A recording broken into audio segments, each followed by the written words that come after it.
PA/AFP/Getteth UK joined airstrikes against Syria in a summary of the advice given by Attorney General Jeremy Wright to Prime Minister Theresa May. Downing Street pointed the finger at Moscow over its role in leading the UK and its allies to decide to launch an attack on Bashar Assad's regime. It said international action to alleviate suffering caused by chemical weapons had been repeatedly blocked by Syria's allies. Diplomatic action, sanctions, and the U.S. strikes against the Shayrat airbase in April 2017 have failed to sufficiently degrade Syria's chemical weapons capability, the document added. The paper said, there was no practicable alternative to the truly exceptional use of force to degrade the Syrian regime's chemical weapons capability and deter their further use by the Syrian regime in order to alleviate humanitarian suffering.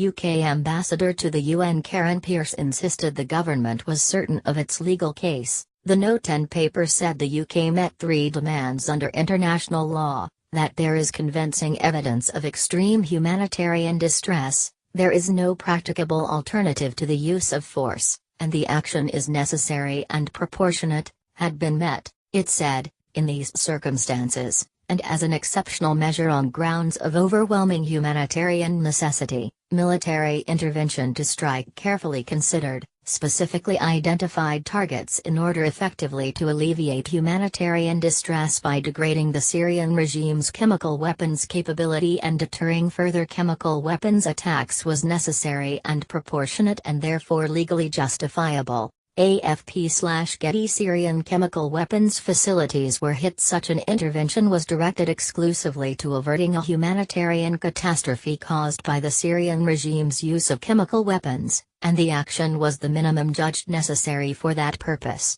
Russia has branded the strikes, which saw the UK, US and France join forces to fire more than 100 missiles on alleged chemical weapons facilities, lawless. And Mr. Corbyn said the military action was legally questionable and should have been debated in Parliament. He said today, bombs won't save lives or bring about peace. This legally questionable action risks escalating further, as U.S. Defense Secretary James Mattis has admitted, an already devastating conflict and therefore makes real accountability for war crimes and use of chemical weapons less, not more likely. Britain should be playing a leadership role to bring about a ceasefire in the conflict, not taking instructions from Washington and putting British military personnel in harm's way. Theresa May should have sought parliamentary approval, not trailed after Donald Trump. The government should do whatever possible to push Russia and the United States to agree to an independent UN-led investigation of last weekend's horrific chemical weapons attack so that those responsible can be held to account.